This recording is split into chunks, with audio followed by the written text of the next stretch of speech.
Lepo pozdravljeni. Smo v tednu političnih skupin, ko se v Evropskem parlamentu pripravljamo na plenarno zasedanje, ki bo potekalo naslednji teden v Strasbourgu. No, največja politična skupina Evropskih ljudskih strank pa bo imela v sredo in četrtek tudi svoj kongres. Na njem bomo izvolili novo vodstvo, to pa pomeni predsednika, 10 podpredsednikov in generalnega sekretarja. Poleg tega bomo imeli tudi študijske dneve. Na njih bomo razpravljali o 3 prioritetnih temah.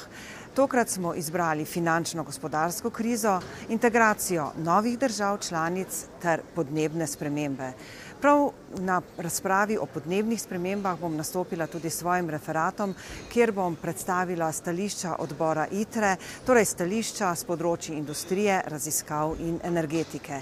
Poleg razprav, ki smo jih imeli z tega področja že v Sloveniji, bom tudi tisto, kar bom slišala v svoji politični skupini, upoštevala pri svojem delu naslednji teden, ko bom v delegaciji Evropskega parlamenta v Kopenhagnu.